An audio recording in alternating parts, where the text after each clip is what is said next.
The Aftermath of Shunning, the X Factor, Part 9.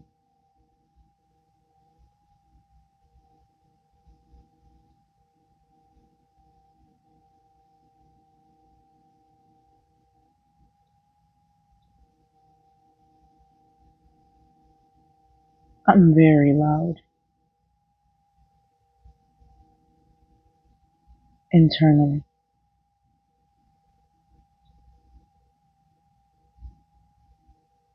This doesn't have nothing to do with JW, but it does. Around 2012, between 2012 and 20, yeah, 2012, 13, 14-ish. Those years went fast, and a lot of crazy stuff happened those years.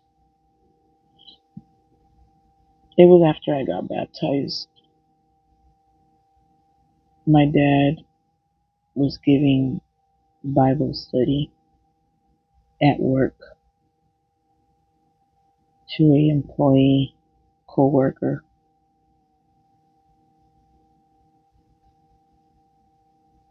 He invites him home. The employee starts approaching the house.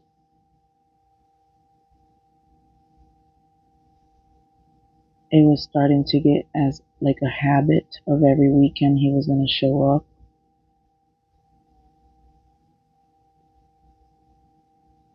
My sister sometimes took over. I took over. My mother took over because my dad is a half-breed Jehovah. He's never been fully. He only uses the Bible in his own convenience. My father is a narcissist, but he's a covert narcissist.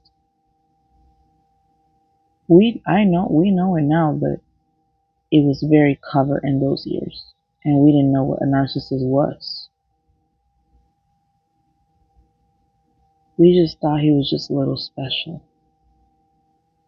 So we walked freely in his eggshells to make him feel better. Anything we do would affect him, positive or negative.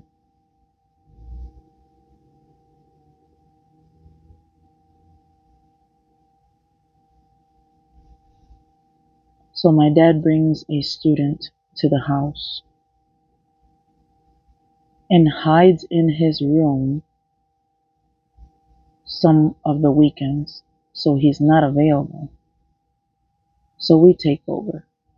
It was my sister, me, my mother, but we were taking over the study, switching it up. He barely gave the study, honestly. He probably just talked to him at work, but in the house, it was us. Later, after all the situations happened, we found out he was offering my sister or me, because we were single, and he wanted a girlfriend. So he was just setting us up.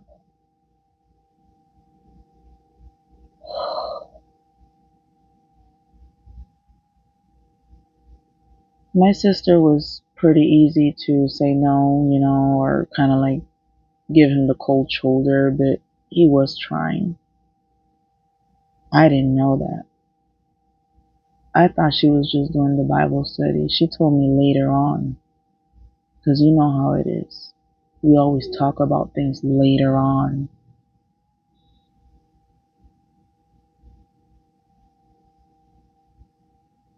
He started giving my daughters attention. My daughters were 7, 8 years old, 6, 7, 8 years old. So he started giving my daughters attention, like bringing him candy, toys, gifts.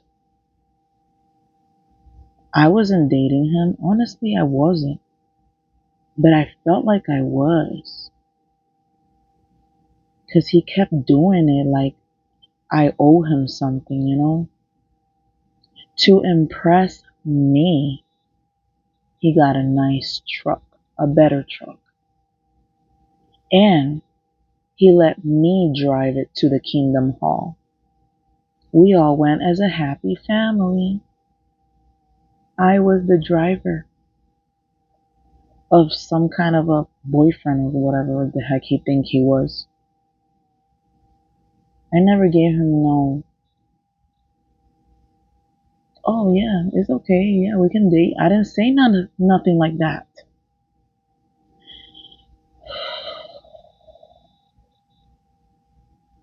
I kind of started waking up about him when I saw him sitting between my daughters, and my daughters sat around him.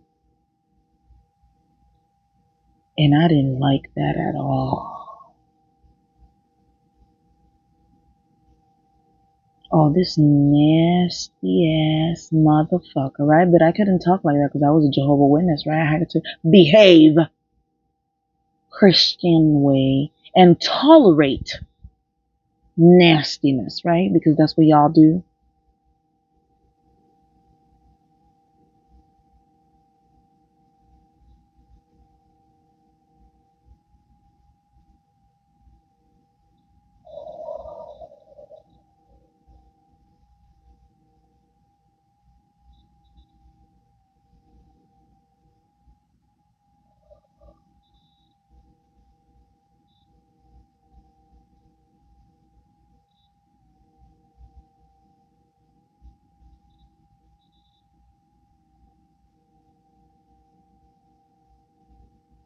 So saying the truth about the nasty, dirty laundry under the rug about the JW is me becoming a apostate.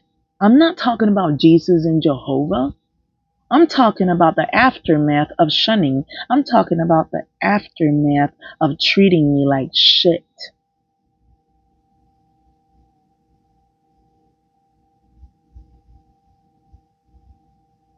All right, back to the story.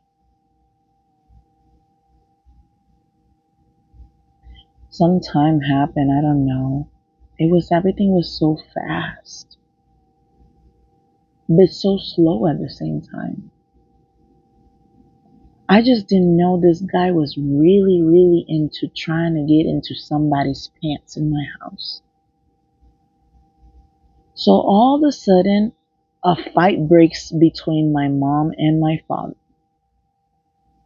And my father says my mother wanted to hammer him with a hammer in the head. I don't know what happened in the basement. But let me tell you that in that same basement, that nigga tried kissing me.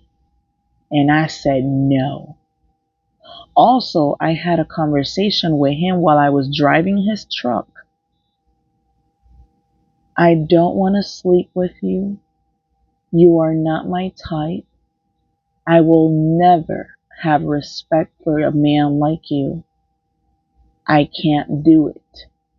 And I am a Jehovah. So I can't marry a man that is not a Jehovah.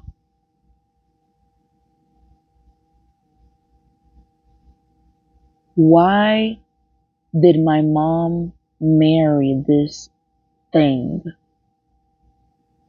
That's what happened next. All right. I'm already 9 minutes in, so I gotta wrap this up because you already know I can't do this more than 15 minutes every day. It's been that long. My daughters are 23 years old, and that man is in this house. So I decided to shake up the little peaceful ant hole a little bit, just to see what they were capable of. 10 days ago, my son almost died. He's alive. Okay? I have more important things to worry about. My child is alive. I am in gratitude. But this man, I decided to trigger him a little bit. He loves to lay down in his bed all day, every day that he can. Any free days, he just lays in his bed and watches his phone. He doesn't speak, he doesn't, nothing. Just lays there. So I took his electrical cable for the phone to charge it. I just wanted to see if anything bothered him, you know? Because this man is so weird. And I've been tolerating his face around me. I'll tell you later another time how he got here, but that's another probably 20-minute long story. But he's married to my mom, and my mom paid $15,000 for that nigga.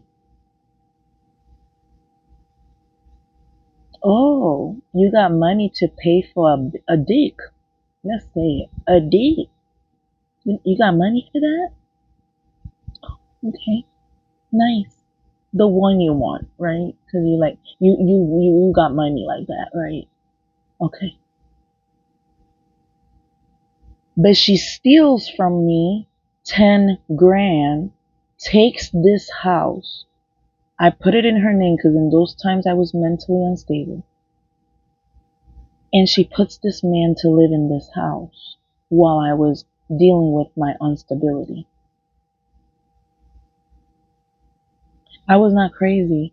I was traumatized and I was trying to survive before I killed myself because I couldn't tolerate it anymore. I really wanted to leave. I'm so tired of this world. I am. I'm tired of this world. It's disgusting to live here. I'm 12 minutes in. Let's wrap this up. So he arrives. Oh, my charger is missing, he cries to my mother. My mother dares to ask me, did you go grab his charger in his bed? I'm like, why would I care about anything about that individual?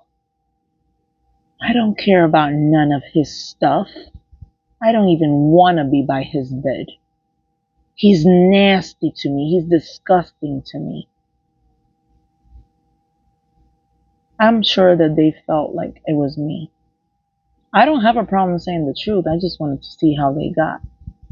He was walking around stumping, walking in front of my door, sniffing around my entrances to see if he saw it. Oh, you get flared up about some phone charger? Nigga, it's just $5. Go to the gas station. And there goes my mother. Me and my mother had an appointment that day. She's supposed to have told me, are you ready to go to the ER? So we can go get the stitches out of my baby's head. But her phone, her nigger's phone charger is more important than the recovery of my son after being in a horrible accident.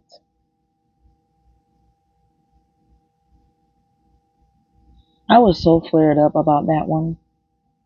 I told my brother the truth separately. And I told him, I'm so tired of this nasty piece. I'm done. Alright, we're 14 minutes in. Hopefully I wrap it up in the next 2 minutes or something.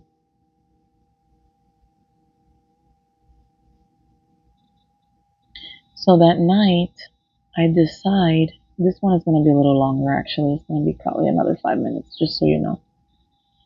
So I decide, I was mad, okay? When you're angry, you don't care. You're just past anger. Like, I'm an open volcano right now, right? Okay? Since I started these videos, my volcano erupted. So I'm just spilling the beans. I'm just spilling it out. I'm just throwing it out. I'm spitting. I'm throwing all kinds of everything out. Even I called an elder, and the elder is more worried about how many people know this than my safety, okay? Or my person, or whatever I am. I guess I'm garbage to them. I guess I'm already a deadbeat. So it doesn't really care how much I'm suffering to them. It's more important for him that nobody else knows this story. Or maybe he's using that information to say, if she's spreading rumors, then she's an apostate. But an apostate is supposed to be talking about the spiritual pearls of the Bible, and the blasphemy of God, right? I'm not going to different Jehovah's to tell them, oh my gosh, this and that. I don't care. You want to believe a lie? That's your fucking business. You want to believe all that crap? That's your business. It's not my business. I don't care. I don't care. I don't care. I made my choice that I'm so sick and tired of the dysfunctional system they got with families doing whatever the heck they want, as long as they heat up that damn seat, because they need to do head count every Sunday. All right, let me align myself back with the ending of the story. Hopefully, it's the ending. It's gonna keep going, but let me align myself.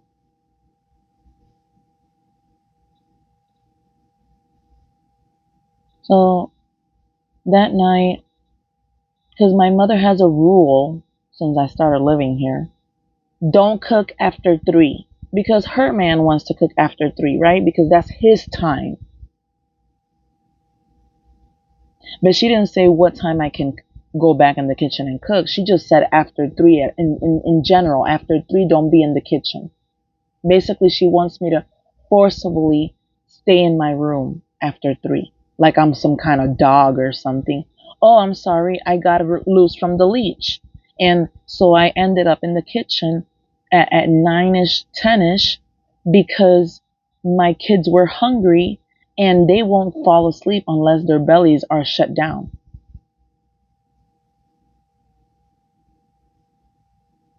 So there comes my brother to figure out why am I making so much noise in the kitchen while his mother is sleeping and the nigga is sleeping.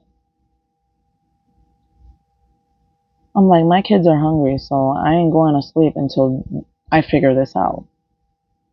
And I was struggling because you know how sometimes there's peanut butter and jelly, but there's no bread? Something like that was going on, okay?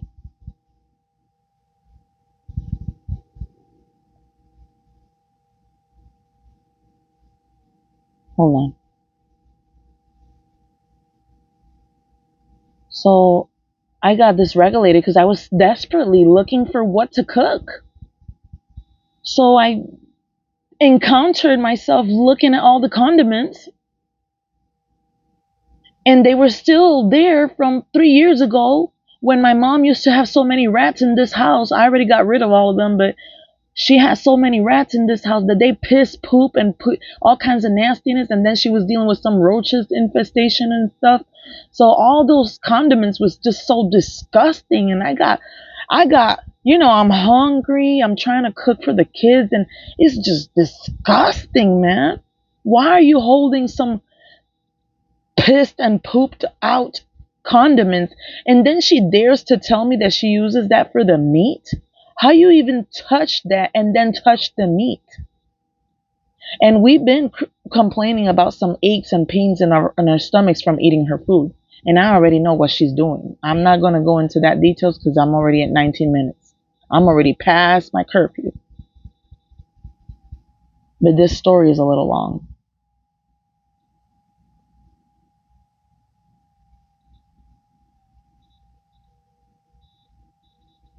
So I start throwing all the condiments in the garbage. Everything goes in. Everything. I sprayed the little thing that holds the condiments and cleaned it up, and it was disgusting. Everything went to the garbage. Everything. At 7 of the morning, she texts me. She's so angry about the condiments. So when I found out about her anger, it was through my brother, because my brother was the one saying, oh, mom was mad about some. I'm like, those condiments were mine. I bought those with my bridge card 3 years ago. They've been sitting around under poop, piss, of rat poop, who knows what else. So it's okay for me to throw those away because it's my decision, and I have a food stamp coming through, so I can rebuy them again if I need them. I bought all of those. So y'all crying about phone chargers and pissed and poop condiments when there's children getting eaten flesh in our food,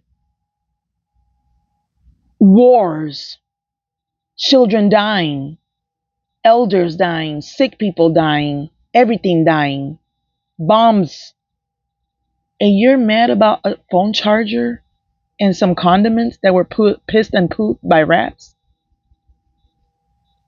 Oh, hell no.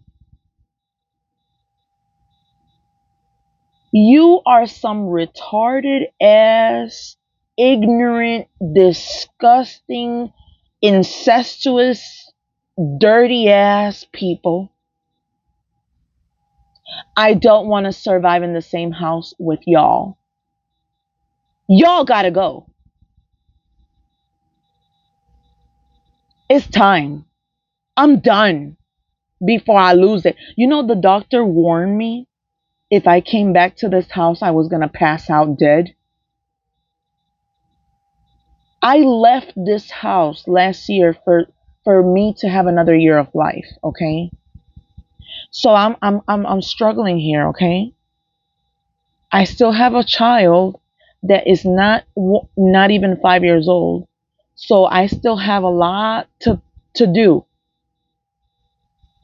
I can't die yet. Not today, not tomorrow, not in a year. I still can't die this year. And y'all mad about a charger?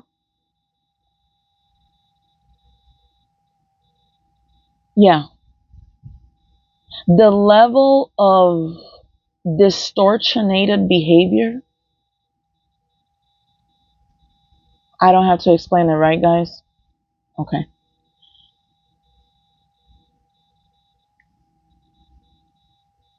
So I text her a voice message about it.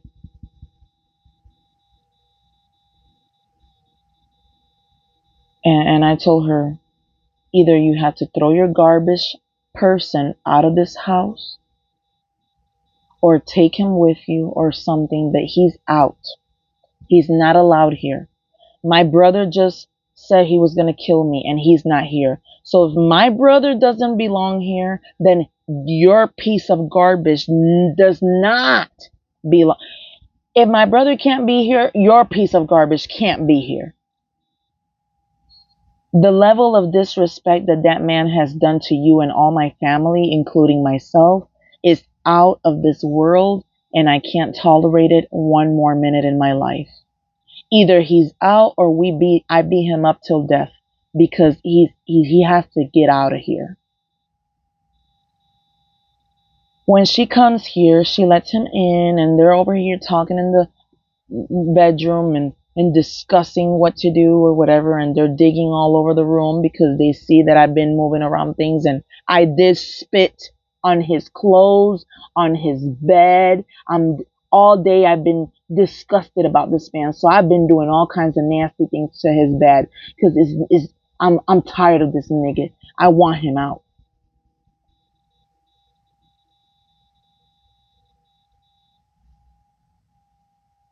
I'm just letting you process that. Okay? I spit that nigger in the face. It didn't reach his face, but I did. I spit on him and I told him, you are disgusting to me. I told you 20 years ago I don't want to sleep with you, but you want to get in my mother's vagina. You slept with my mother, nigga. I didn't have time for you. That's why it took me this long to tell you this. But I didn't have the mental strength and the courage and the wisdom and the words to tell you how much you are disgusting to me and how much I hate you and how much I can't stand your face and how much I'm so tired of you in my life. Get the hell out. And I had to translate it in Spanish because at first I was asking him, do you know English? You're not American. Get the hell out. Get it. Because, I threw that line in there because he is an immigrant and my mother's still trying to get his paperwork. And I told my mother, you can make a choice. Either you go with him or you can stay here and tell him to leave. Because I didn't say you can leave. I didn't say her to leave as much as she's hurt my whole entire existence. And I'm going to tell you this right here, right now. I think my mother did poison me because my doctors cannot understand the pain in my joints. I have overall pain in my joints. I think I was poisoned for many years and she was still doing it. I just found evidence. And I don't care who doesn't believe me anymore. I don't care. I don't care. And I don't care that I have medical evidence of the condition I've been dealing with for over 20 years. And it started in my teenage years. It started pre-teenage years. I already had pain in my joints. Okay? And I'm tired of people trying to make it sound nice. Oh, I don't think she's like, oh, no.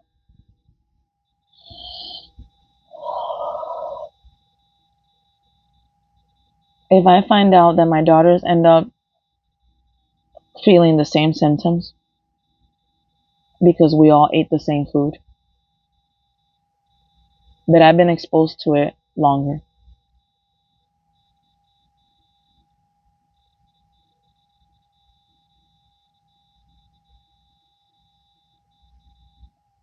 Yeah.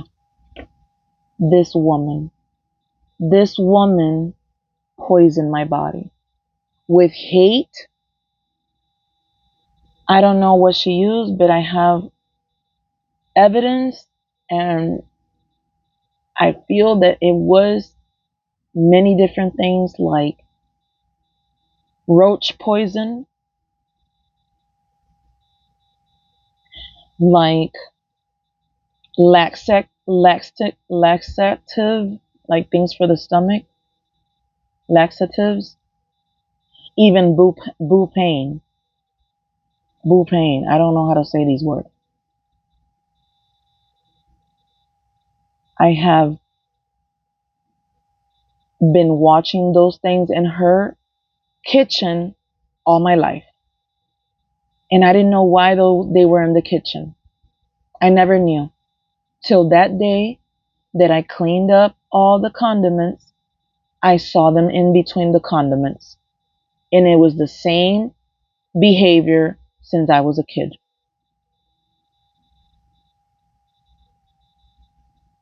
She did it to poison my dad, but she ended up poisoning us too. Maybe she regretted, but it was too late. And it also sickened her mind dealing with my dad. She tried killing him.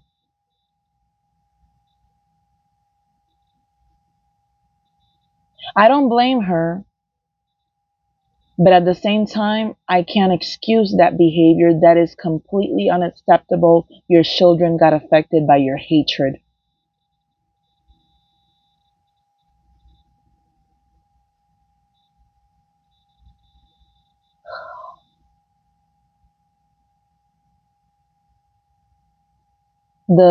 She got in the way when I was fighting with her man verbally, and I was trying to throw him some fist because this man used to try to date me and seduce me and my sister. And how do you think I feel now that I have the courage to be myself? You think I'm going to go by your love and kindness rules? I don't go by your rules. I don't have to. If I die because God doesn't like my behavior, well, so what? Everybody's dying anyways. I don't even care if I come back, because if I have to come back to deal with that type of people, I prefer to stay dead. I don't want to come back to life. I don't want to live forever with a bunch of psychopaths. That's some nasty, beautiful, forever dreams that you have.